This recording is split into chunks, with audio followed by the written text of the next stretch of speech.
You put in all this work in hopes that it pays off, and right now it just, for whatever reason, man, it's little things. I feel like I've always had the answers in years past, and this year I just can't find them. And I keep thinking if I show up to work and I put in the work and I fix the issues through my practice habits and through perfecting the game plan and my fundamentals and what I'm being taught, and go out there and try and play my ass off for my guys next to me, it's all going to come together like it has in years past. And this year's just not, man. All right, just sounds like a defeated dude in that moment there. Dio, what do you make of Travis Kelce's comments? Yeah, defeated is the proper word. It's also, they don't know this world, Kansas City. Yeah. This is the first time in a long time, certainly the first time for Patrick, that they're experiencing this, that they don't kind of control their own destiny, that they're not starting to play some of their best football, and that their January's kind of taken up by football. Now, this is the first time that Travis and a lot of these guys are kind of thinking about, well, after the new year, what am I going to be doing? Because we're not going to be more than likely playing football games. And I think there's this reality of, I do not believe that this is a snap your fingers kind of let's get back to what we used to be 3 or 4 years ago situation in Kansas City. They're $32 million over the cap. I'm well aware you can maneuver things to get over the cap, but that means you have to maneuver things.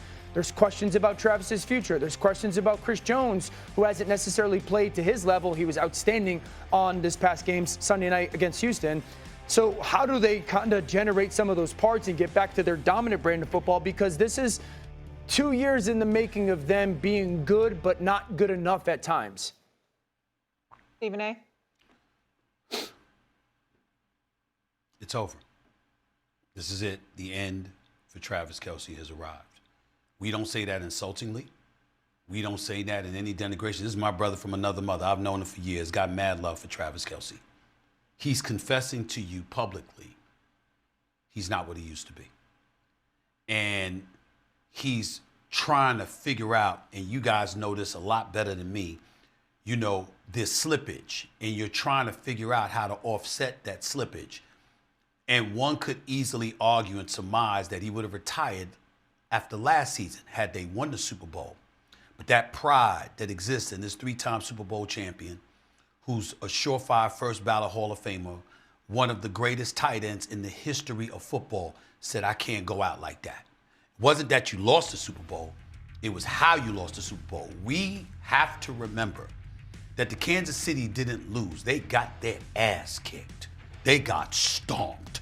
We saw footage live of Travis Kelce and Patrick Mahomes sitting together in the Super Bowl, just shaking their head on the sideline like, damn, this is bad.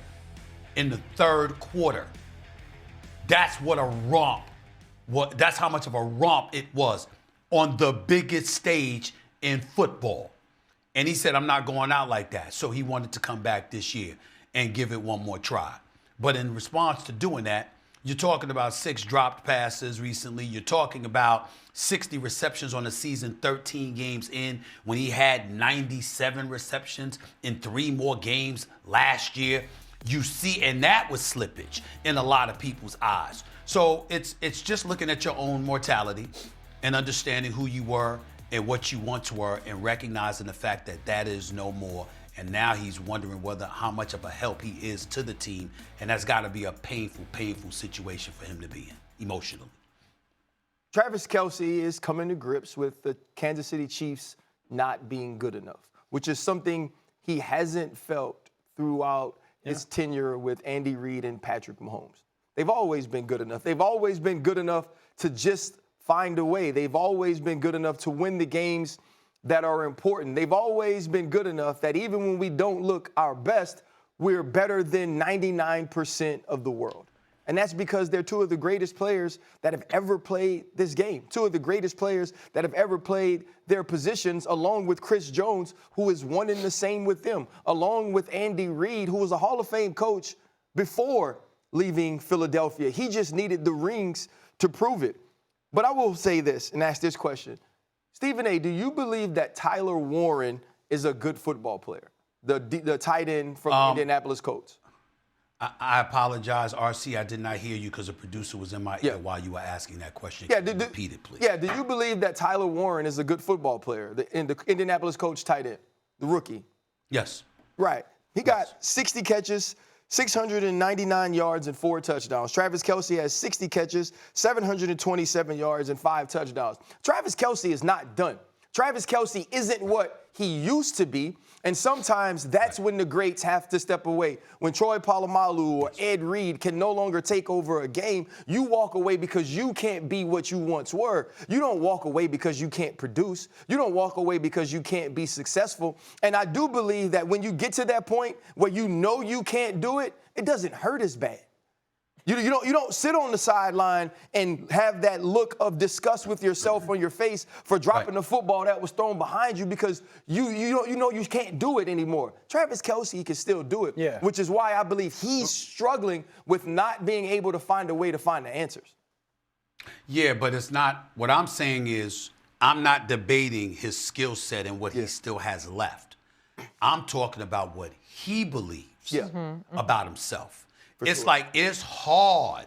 It's hard. Every great player that I've ever covered, it's hard. Like, I've seen cats retire that can average 20 a night. It's unacceptable to them because of the standard they had set, not just for themselves, but they had conditioned us all to accept. Right. And so the moment that's not there anymore, they don't want to read about those narratives every day. Slippage. It's painful. And that's what I was hearing when I heard Travis Kelce. That makes total sense. This is uncharted territory for Chiefs fans as well. They have not missed the postseason since 2014. They could be eliminated this weekend with a loss to the Chargers and a win from teams that are above them, like the Texans and the Bills, et cetera. Shedeur played really good this past weekend. And I don't care the opponent. He did a lot of the things in an improved way that were his flaws or warts. And let's live in the hypothetical world where I don't think he's one of the quarterbacks under the most pressure just for this week. I think it's for the next month. I think that Shedeur has the opportunity here. If he plays this next month like he did this past Sunday, I think he makes Cleveland go, we're not going to move up for a quarterback in next year's draft. Now, if somebody falls to them wherever they're selecting, a Dante Moore or Mendoza falls to maybe the 6 slot, something like that, then we're having that conversation of taking them. But I think Shedeur has the chance to play in a way where you're going to force that organization, or at least the conversation to be had of, we don't need to go be overly aggressive. Absolutely. We don't need to chase. But that's a rare window for a 5th-round quarterback. That's a rare opportunity in a 4-week sample to go, okay, maybe he was underdrafted, and maybe we do have something here. If he does that in the next month, and I think this is a microscope opportunity for him to say and play, last week wasn't just the one-off, because that's kind of what the preseason was, right? One game against Carolina, you're like, okay. And then a game against the Rams, you're like, ugh.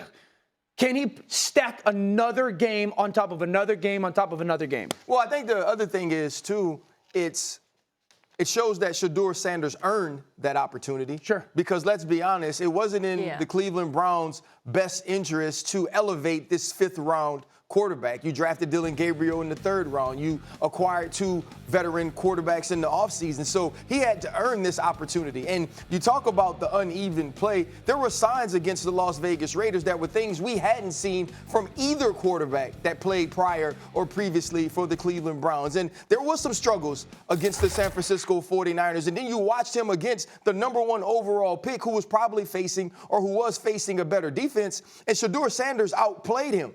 And so now you look at this 4-game stretch, I don't believe it's pressure. I believe it's opportunity. I believe it's privilege and all things that he earned through his play, and not only his play, through his leadership, through his actions in every post-game press conference, through the things that he said and the way that he's conducted himself. And when you look at Mendoza, who is probably going to win the Heisman, or Dante Moore at Oregon, I do believe that this class of quarterbacks gives him an even better opportunity to be the future of this franchise or the quarterback next year, because these aren't just runaway, surefire stars that are going to be in this next draft.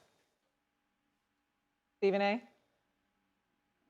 Listen, when you talk about Shedeur Sanders, I stated my opinion yesterday.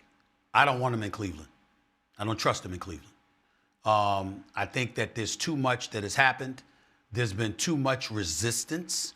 And in me personally, I would love to see him show out and produce enough for him to be a viable asset that they can move on from. Let them find somebody they're comfortable with and they want. Because to me, I don't think that's the ideal situation for him. I'm not interested in getting into it because I'll get into it with Dan and we'll be arguing for the next hour about some of the things that I've seen and what I don't like. I'm just not. I know it's a debate show, but damn it, I ain't in the mood this morning. Okay, not for that discussion. All right, especially considering the way we started off the show. I got other things on my mind. But when it comes to Shedeur Sanders, I'm just of the mindset that he has not been put in the most ideal of circumstances to succeed, and I don't think that's by accident. And I just think it would be best for him to move on. But the first order of business is to show that he's worthy of being on an NFL roster. And that's him continuing to progress and play better so he could be better off somewhere else. Mina, what do you think? About him, I think in the NFL, it's very hard for a quarterback, especially one not taken in the first round early in his career, to even have that kind of conversation about, wanting to be in a specific place and the circumstances. And I also think Shedeur has probably impressed a lot of people around the league by what he's made out of the circumstances he's in. I actually love this answer from Dan, and I hope people don't take pictures of it and say, they're saying Shedeur Sanders is under pressure. I think you guys have made very clear that you're describing it as an opportunity. From him, I want to see linear improvement because that's what I saw this last week. I saw accuracy, willingness to throw over the middle of the field, and perhaps most importantly, a willingness to play on time. If he can continue growing in those attributes, he absolutely will make a case for himself to be a starter for the Cleveland Browns next year. A case, frankly, I didn't think he was going to make at all, so he's already surpassed my expectations. It is supposed to be one of the coldest games in history at Soldier Field this coming weekend. A wind chill less than -10. At One of Soldier the Field? coldest games in history at Soldier Field this weekend for Shedeur Sanders when he plays the Bears. So that's a challenge in itself. Go ahead. Shedeur Sanders joined Baker Mayfield as the only rookies in Browns history with more than 350 yards passing and 3 TDs in a game.